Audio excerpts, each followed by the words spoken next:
Hi. Hello guys, and welcome back to my channel. It has been a while. Okay, it's been a long time. It's been like over a month. Yeah. I took a wee bit of a maternity leave from YouTube. My daughter, my newborn, is in the little spaceship looking thing over here, and that makes noise. So you're just gonna have to deal with the noises, okay? This makeup is from yesterday, going out to dinner with my girls, and I got my hair done yesterday and I slept on it, and this is what it looks like. I'm in pajamas. I didn't fully make the bed. This is where we're at right now, okay? Today's video is my labor and delivery story. And it's a fast one, so this video may not be very long, but let's just jump right into it, okay? Wednesday, November 17th, I was 40 weeks and 3 days along. And I'm just like, get this baby out of me, you know?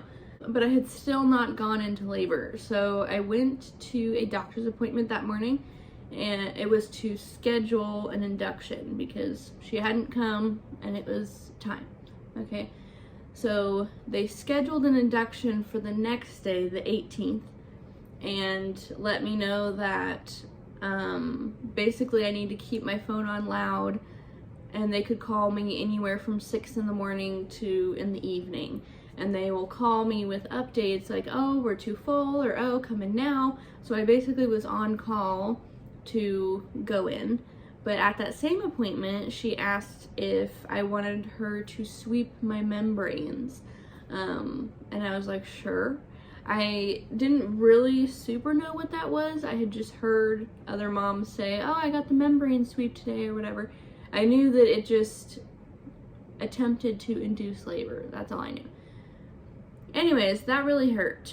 Basically, she gets her fingers, shoves them way up there, and like kind of does this type of motion to break apart the membranes that separate the placenta from the outside world.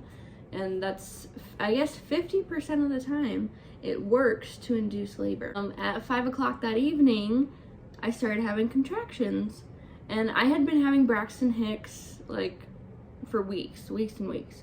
And I know the difference, like Braxton Hicks and regular contractions, they really do feel completely different. But when you've been having Braxton Hicks for weeks and you're like 40 weeks and 3 days along, you kind of doubt yourself. You're like, no, I'm not in labor. There's no way. I'm just gonna be pregnant forever. This is just my life now. So I didn't want to believe it. You know, I'm like, I just had a little contraction there, but let's not get excited. We're like trying to decide, me and David, if we should go to youth group, because we are leaders at our church at youth group on Wednesdays. And we're like tossing it back and forth. I'm like, I'm kind of feeling a little crampy. I'm having a little bit of contractions. And I'm also 3 days past 40 weeks. So, you know, it'd be kind of a bummer for like my water to break or for me to go into labor at church, you know. We even called David's mom over to watch Simeon, my oldest, so we could go to church. So she took Simeon with her. But then my contractions started to become more regular, and they were like kind of painful. So I'm like, okay, maybe we just like shouldn't go. That's probably not a good idea.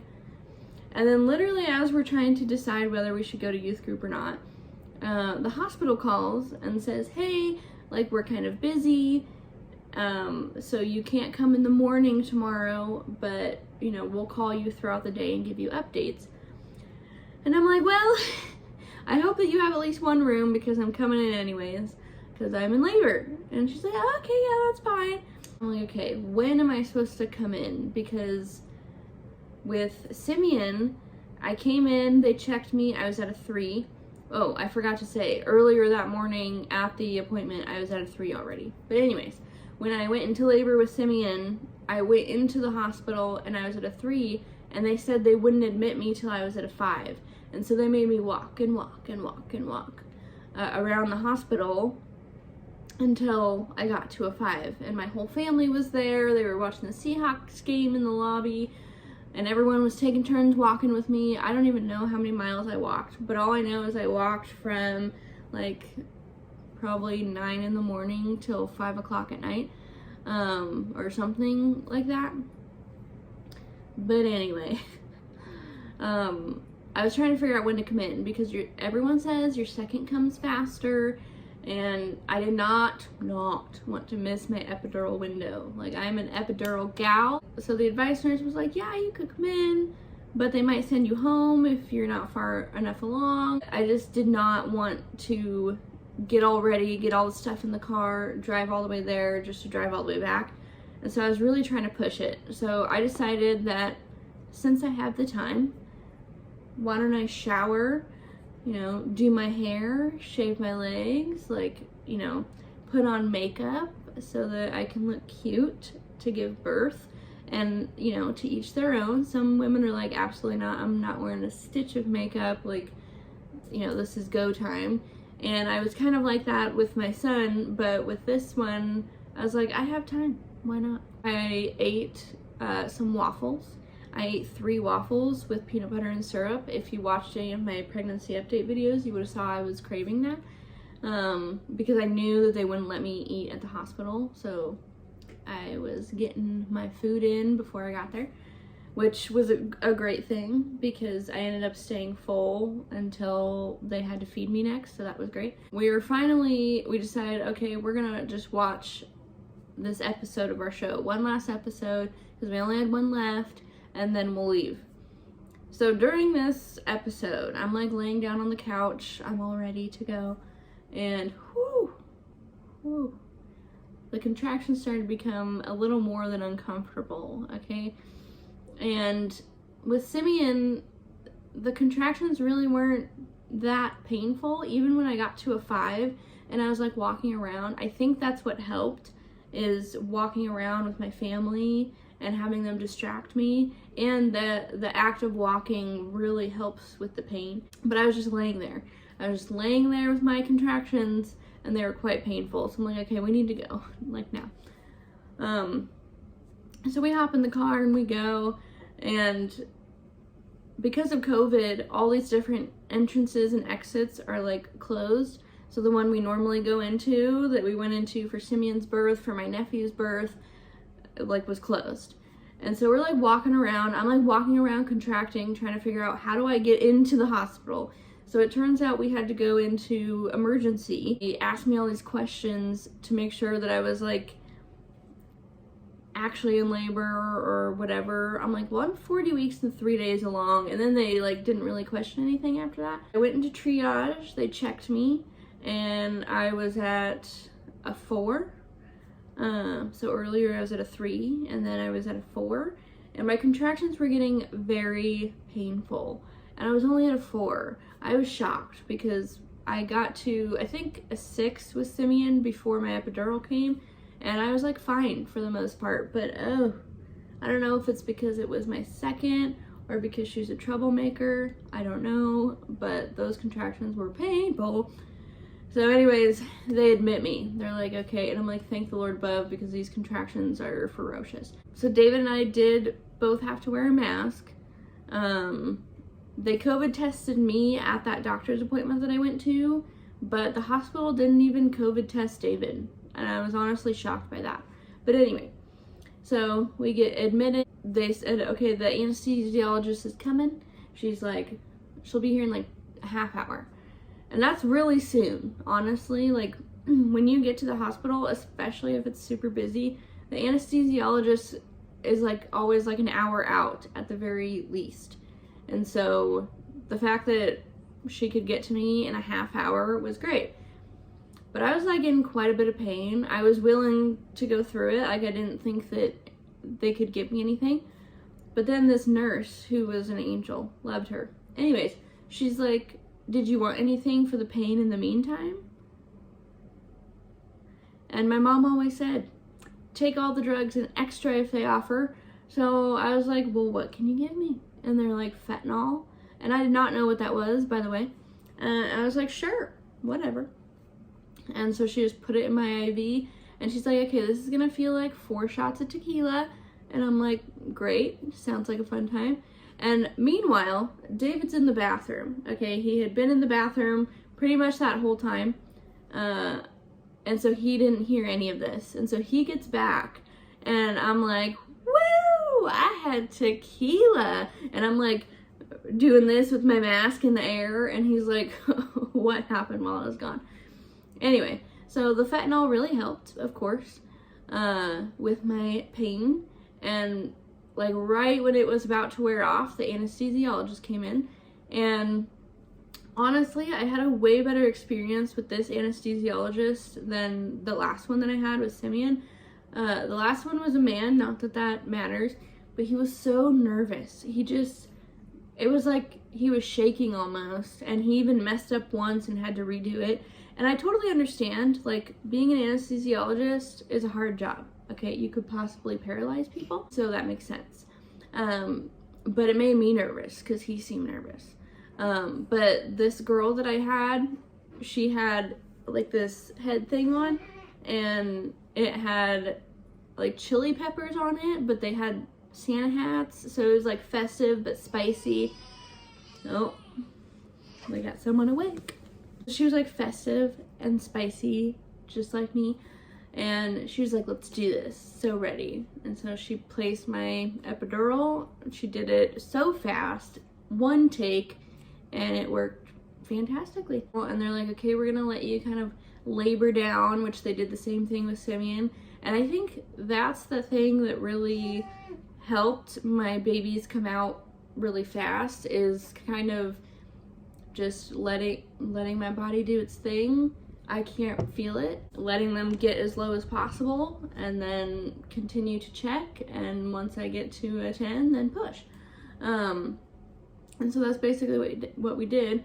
I know that we got to the hospital like 2 o'clock in the morning, or no, I think we got there at like midnight, and we were in triage and checking in, and after all that process, I think I ended up getting into my room at like 2 a.m. So from 2 a.m. to 7 a.m. I labored or whatever, and the nurse came in and I was like, so, you know, how did your birth with your son go? And I'm like, oh, well, they let me labor down, and then a nurse came in and was like, let's do some practice pushes, and I did one push, and then she's like, stop, he's coming, let me get the doctor. And so that's kind of how that went. And she's like, well, let's try that again. I'm like, okay. So I do a practice push, and she's like, oh, same situation, she's coming, let me get the doctor. It was honestly kind of nice. I was like kind of upset that COVID was a thing and that I couldn't have like my stepmom in the room, my sisters, you know, that type of thing, because I'm a very people person, and I'm not a shy person, and so I actually really enjoyed them being there and cheering me on and stuff. But now that I've had the opposite experience where it had to be just me and David, it was actually kind of relaxing. Like, I had me, David, the doctor, one nurse like helping, and then one nurse that was standing over by the baby bed thing, and she was gonna, you know, like clean off the baby and stuff. So there was a total of 5 people in the room, and it was so serene and so relaxing. And so the doctor comes in and she's like, all right, let's get this going.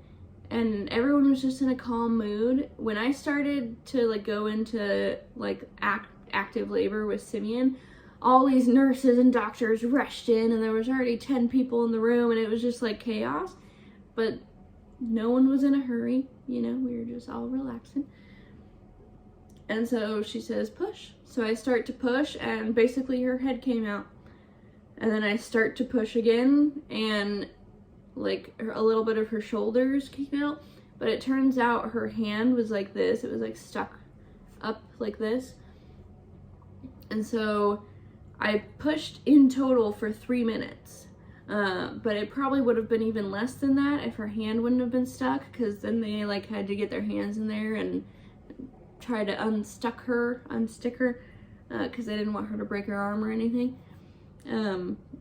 But yeah, 3 minutes. Like, that was honestly wild to me. Let me tell you how wild that was.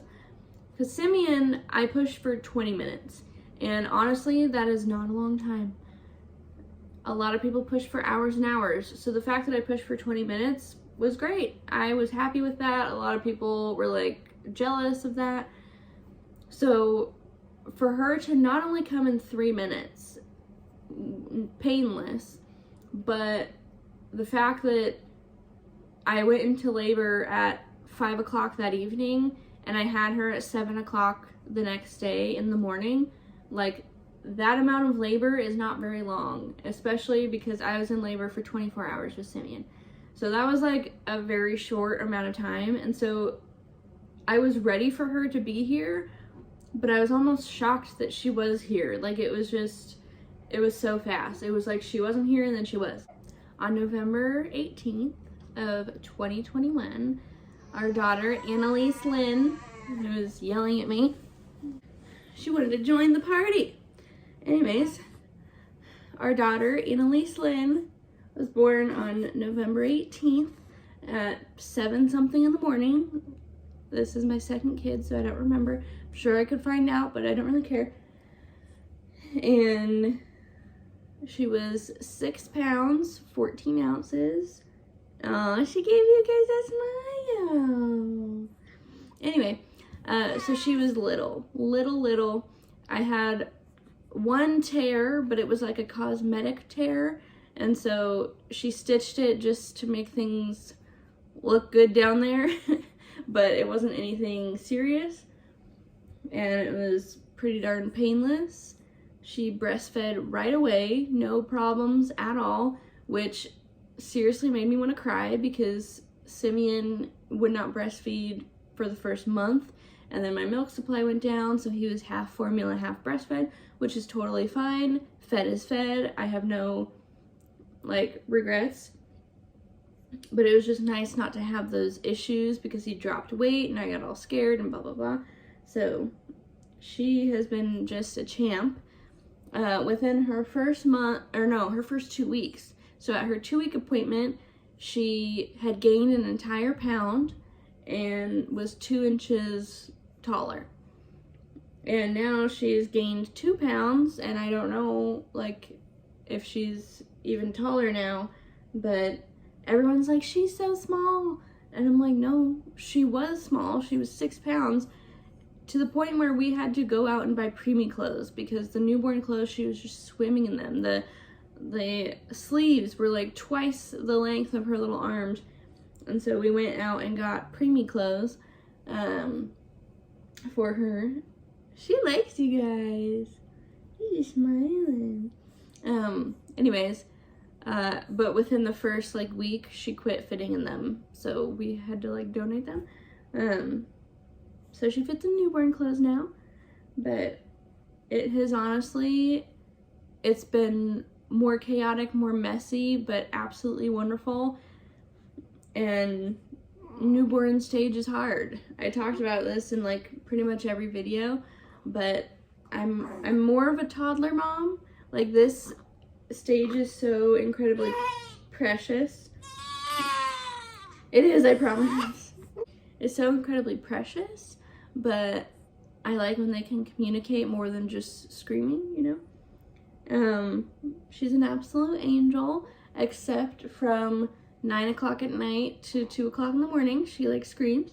There's a little bit of reflex happening, but I know that she'll grow out of it. But yeah, that is my labor and delivery story. So fast, so easy, so painless, positive, okay? I know that I'm very lucky to have a positive birth experience. I know that a lot of women don't get that. So I guess take my story with a grain of salt because not everyone's story happens that way. And birth is a crazy thing, so it can be extremely traumatic. So I feel very blessed and lucky that both of my births, you know, were pretty good. And I think that was the difference between like Simeon's birth and hers, is they were both really easy, you know, but her postpartum was just so much easier than my postpartum with Simeon. Like, just night and day. with Simeon. I didn't know what I was doing. I was trying to listen to all the doctors and nurses and everyone's advice, even though, like, you need to trust your mama gut, you know? And she breastfed right away, which just made, like, way less complications and stuff. So, yeah, her postpartum has been a lot easier. Still hard, because now I'm a toddler mom and a newborn mom, but a lot easier. My next video is going to be a vlog, and hopefully it'll be out at some point. But I hope that you guys enjoyed this video. If you did, do not forget to subscribe and follow me on Instagram for family updates and such. And I will see you guys in my next video.